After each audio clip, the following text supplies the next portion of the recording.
Hi, Reasi വ്ളോഗ്സിൻ്റെ പുതിയ വീഡിയോയിലേക്ക് എല്ലാവർക്കും സ്വാഗതം. ഞാനിന്നിവിടെ ഒരു കഥ പറയാം. സ്വാർത്ഥനായ മുതലയുടെ കഥ. ഒരിടത്തൊരിടത്ത് ഒരു വനത്തിൽ വലിയൊരു പുഴയുണ്ടായിരുന്നു. ആ പുഴയിൽ സ്വാർത്ഥനായ ഒരു മുതല താമസിച്ചിട്ടുണ്ടായിരുന്നു. മറ്റു മൃഗങ്ങളെയോ ജീവികളെയോ ഒന്നും തന്നെ ആ പുഴയിൽ ഇറങ്ങാനും വെള്ളം കുടിക്കുവാനും മുതല സമ്മതിച്ചിട്ടുണ്ടായിരുന്നില്ല.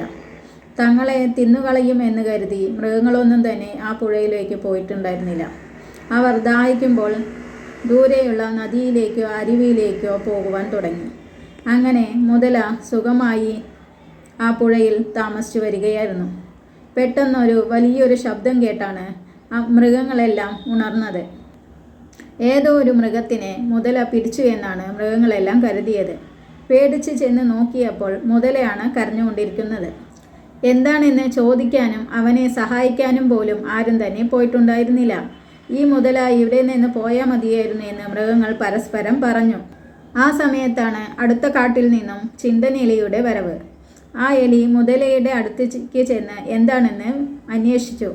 ആ മുതല താടി വീങ്ങിയതും കാണിച്ചു കൊടുത്തു. എലി മുതലയുടെ വായ തുറന്നു നോക്കി. അവൻ്റെ പല്ല് കേടായിരുന്നു. അതിൻ്റെ വേദന കാരണമാണ് അവൻ കരഞ്ഞത് എന്ന് മനസ്സിലായി. ചിന്തനെലി ആ പല്ലിളക്കാൻ അവനെ സഹായിച്ചു. ആ പല്ലിളക്കിയതും അവന് കുറച്ച് വേദന കുറഞ്ഞു. മുതലയ്ക്ക് സന്തോഷമായി. എലിയോട് അവൻ നന്ദി പറഞ്ഞു. തൻ്റെ സ്വഭാവം കാരണം മൂലമാണ് മറ്റുള്ള മൃഗങ്ങളൊന്നും തന്നെ സഹായിക്കാൻ വരാത്തതെന്ന് മനസ്സിലായി. അവൻ നല്ലവനായി ജീവിക്കാൻ തീരുമാനിച്ചു. മറ്റു മൃഗങ്ങളെയും ജീവികളെയും പുഴയിൽ ഇറങ്ങാനും വെള്ളം കുടിക്കാനും അനുവദിച്ചു.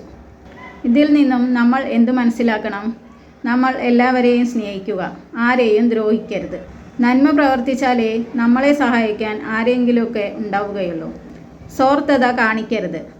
നമ്മൾ മറ്റുള്ളവരെ സ്നേഹിച്ചാലേ അവർ തിരിച്ചും നമ്മളോട് സ്നേഹമുണ്ടാവുള്ളൂ.